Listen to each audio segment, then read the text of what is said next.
வணக்கம். ஷியாவோட குட்டி ஃபார்முக்கு உங்களை அன்போடு அழைக்கிறேன். இங்கே பார்க்குறது தெரியுதுங்களா? ஒரு சில பகுதி வந்து பச்சை கலர்லேயும் ஒரு சில பகுதி வந்து சிவப்பு கலர்லேயும் தெரியுதுங்களா? இந்த பச்சை நிறத்தில் இருக்கிறது எல்லாமே வந்து பார்த்திங்கன்னா கோரை. நான் வந்து வெங்காயம் விதைச்சிட்டு அடுத்தது ஒரு 4-5 நாளில் போகும்போது பார்த்திங்கன்னா ஒரே க்ரீன் கலராக இருந்தது. வெங்காயம் நம்ம இவ்வளோ நெருக்க நடலையே எப்படிடா இப்படி பச்சை கலரில் இருக்குன்னு வந்து பார்த்தா தான் தெரியுது. அவ்வளவு கோரப்புல். சொல்லியிருந்தாங்க வெங்காயத்தில் எல்லாத்துலேயுமே இந்த கலை மேலாண்மை ரொம்ப ரொம்ப கஷ்டம், ஆள் விட்டு தான் எடுக்கணும் அப்படின்ட்டுன்னு. நம்ம ஏதோ விளையாட்டுத்தனமாக நம்மளே பண்ணுறோன்னு சொல்லிட்டு பண்ணிகிட்ருக்கோம். இது தெரியுதுங்களா? இதுதான் வெங்காயம். கொஞ்சம் தடிமனாக இருக்கிறது. இதை சுற்றி இருக்கிற எல்லாமே கோரை. ஒரு வெங்காயத்துக்கு கிட்டத்தட்ட 10-15 கோரை. இது நம்ம பிடுங்கி எடுக்கிறதும் சாதாரண விஷயம் கிடையாது. ஏன்னா நமக்கு பழக்கம் இல்லாததுனால வெங்காயமும் சேர்ந்து வந்துடுற மாதிரி இருக்கும்.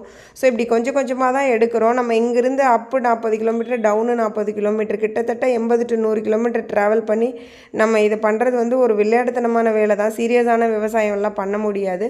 ஸோ எடுத்ததுக்கப்புறம் பார்த்திங்கன்னா கொஞ்சம் கிளியராக இருக்குது. நான் அடுத்த வீடியோவில் காமிக்கிறேன் எப்படி களை மேலே பண்ணுறேன், எப்படி உரம் போடுறேன் அப்படின்னு. தேங்க்யூ.